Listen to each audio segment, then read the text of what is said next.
Subscribe to our YouTube channel and press the bell icon to get the latest update.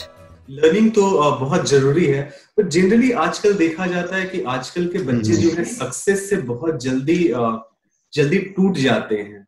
So how do they deal with failure को कैसे उनको deal करना चाहिए? Failure तो आएगी, जैसा आपने बहुत करेक्टली बताया भी, that you will fail many times and आपने एग्जांपल भी दिया. बट जनरली प्रैक्टिकल एग्जांपल्स जब आप लोगों से बात करते हैं, स्टूडेंट से बात करते हैं, तो उनको कैसे बताते हैं कि फेलियर से कैसे डील करना चाहिए?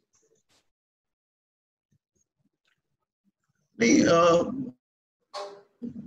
Failure is the part of life.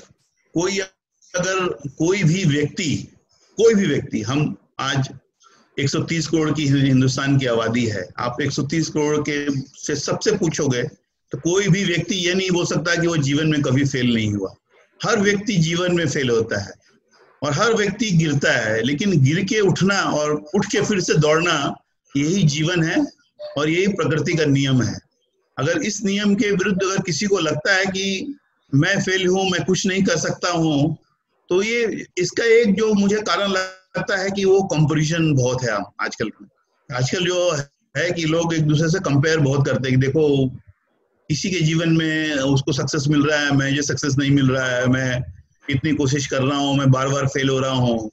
तो सबसे पहला तो मेरा संदेश वो जाता है कि डील विद फेलियर, कि कंपैरिजन कभी मत करो. आप अपने आप में एक यूनिक क्रिएशन हो भगवान के. आप में वो गुण है जो किसी में नहीं है. आपका गुण यूनिक है. थोड़ा गुण ऊपर नीचे ज्यादा हो सकता है, कम हो सकता है, लेकिन आप में जो है वो किसी दूसरे में नहीं है. इसीलिए बोलते हैं कि हमारा अपना यूनिक आइडेंटिटी है. और सबसे पहले अपने स्ट्रेंथ को समझना कि मेरी स्ट्रेंथ क्या है, और उस और प्रयास करना बहुत जरूरी है. क्योंकि हम कभी क्या होता है कि भेड़ चाल में कभी देखते हैं कि सब लोग एक डायरेक्शन में है. अगर मेरे में क्रिएटिविटी है तो मैं क्रिएटिव फील्ड में जाऊं, और अगर मुझे एक टेक्नोलॉजी से बहुत प्यार है तो मैं टेक्नोलॉजी फील्ड में जाऊं, और मुझे अगर ह्यूमन रिलेशंस में बहुत इंपॉर्टेंट है तो मैं साइकोलॉजी, फिलॉसफी, ह्यूमन रिसोर्स.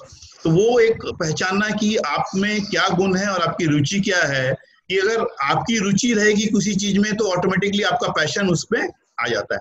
बहुत सारे बच्चे माता पिता के प्रेशर में, समाज के प्रेशर में, अपने कोलीग के प्रेशर में, अपने काउंटर पार्ट्स के प्रेशर में वैसी राह चुन लेते हैं जो कि उनका रुचि उसमें रहता नहीं है. तो वहां पे फेलियर होने की संभावना होती है.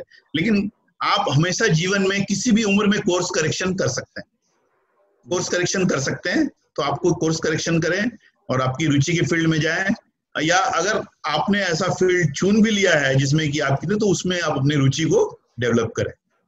हालांकि कभी कभी होता है कि हम ऐसी फील्ड में चले गए जो कि हम उसमें हमारा इंटरेस्ट नहीं है, लेकिन आपको वो कल्टीवेट करना पड़ेगा, वो एक रुचि लगानी पड़ेगी कि उस फील्ड में भी आप सक्सेसफुल हो. और हमारे इतिहास में बहुत सारे एग्जाम्पल्स हैं जो कि बहुत उनको रुचि नहीं था अपने फील्ड में, लेकिन उन्होंने अपना रुचि को अपने जिस फील्ड में हो गए उस फील्ड में कल्टीवेट किया, और कल्टीवेट करने के बाद वो सक्सेसफुल बने. तो failure is not permanent. Getting started again is the key. Thank you, Vinay. For more such content, please like and subscribe CXO Tip.